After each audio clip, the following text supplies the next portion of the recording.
To you. Enjoy life! Halakak pa more! Hello, share ko lang yung nangyari sa aming birthday ng kaibigan ko. And then, na-share niya kasi, sabi niya sa akin, ay lalabas kami at kami kakain sa labas kasi birthday niya kinabukasan.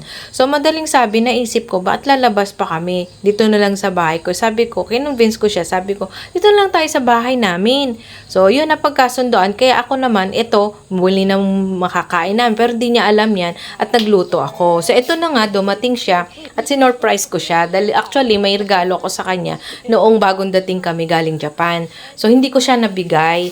So, ang nabigyan ko lang yung mga tropa ko na nasa Manila. So, ito na nga, ito yung surprise gift ko sa kanya na pagdating niya dito, doon ko siya bibigay. Tama-tama naman. Siguro ito talaga yung time na para ibigay ko sa kanya to.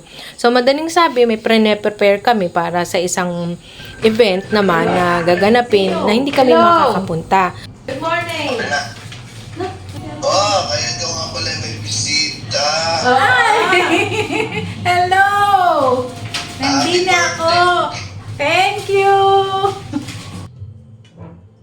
So, eto na nga, nung naghahayin ako, akala ko okay yung aking mga stuff na lalagay ko, yung mga birthday anik-anik. So, hindi nangyari yung kasi mali pala yung mga nakuha ko.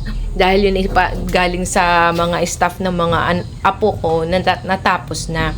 O, ito na lang, naghahayin ako habang naghihintay siya at kinokontak niya yung isang barkada namin na nasa Manila.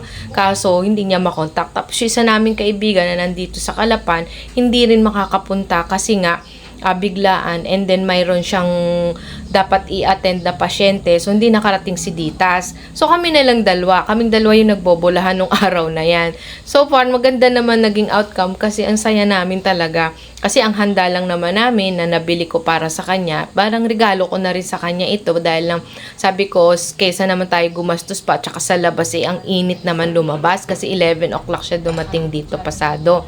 Bumili na lang ako ng egg pie, parang cake na rin niya yun. Tapos nagluto ako ng fettuccine, may ice cream naman kami na Magnum, and then bread lang.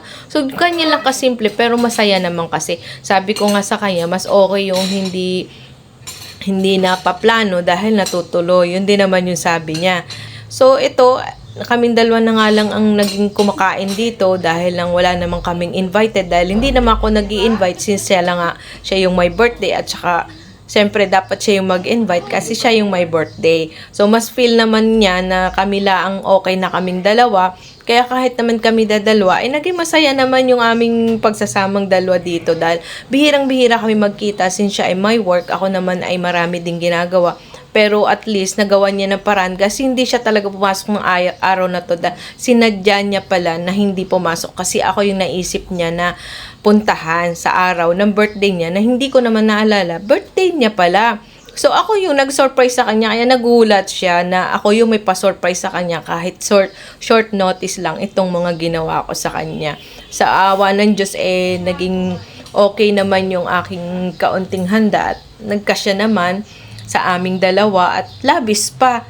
Kaya okay, tumawag naman si Mr. nung oras na yan. Kaya nabati din siya ni Mr. at inihatid naman siya ng kanyang asawa dito. Nagulat siya ang asawa nga niya. Sabi niya, oh, bakit mag-aano ka doon? Sabi niya gano'n. Hindi doon niya sinabi na, doon na lang ako kay Christy.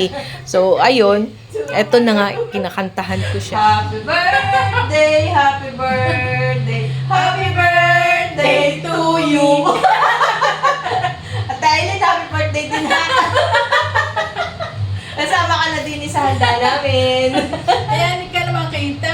Ay, hindi pa ka umakita. At nang matapos ko siyang kantahan, ayan, sabi ko, kain na tayo. So, sabay kaming kumain, dadalawa lang kami. Pero enjoy naman kami kasi ang saya naming dalawa. At least natapos yung birthday niya, nandito lang kami sa bahay. So, yun lang. Thank you for watching.